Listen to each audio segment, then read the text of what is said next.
What does the Lord require of you? To act justly, to love mercy, and to walk humbly with your God. After all the law of Moses with its holy days, rituals, and rigorous laws and commandments, this is how Micah the prophet boiled down what God demanded from the Israelites: justice, mercy, and humility.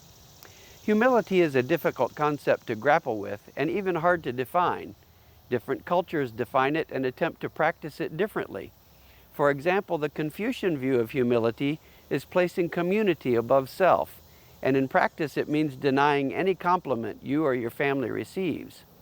Greek philosophers variously described it as being aware of what you don't know, and humility is not always what it appears to be.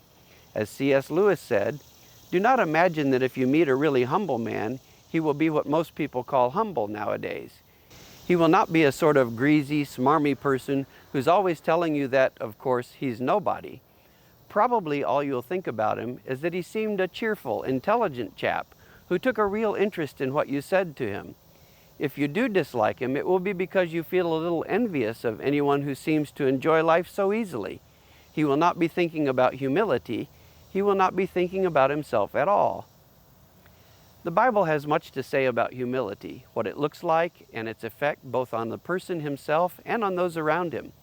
Like many character traits, we don't so much notice the presence of humility in others as we do the absence of it. That absence of humility can present as anger, fault-finding, envy, disobedience to authority, either human or divine, sassiness, stubbornness, or rudeness, among a host of other bad attitudes. The Bible doesn't really define humility directly, but we are given a series of instructions, for example, to be like Jesus, who gave up heaven in order to make himself a servant to us, or otherwise, not to think more highly of ourselves than we ought to think. We might most easily define humility by its opposite. It's the absence of pride. But even in the absence of a clear, straightforward definition, we know that without humility we will never receive God's grace, because God opposes the proud but gives grace to the humble. Since God's grace is what saves us, this statement places humility at the very top rung of importance among Christian values and traits.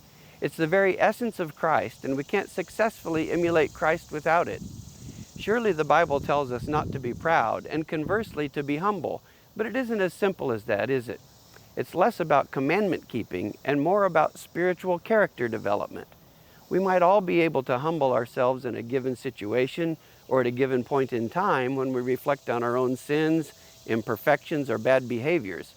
But humility will be a lifelong pursuit for those who seek the favor of God.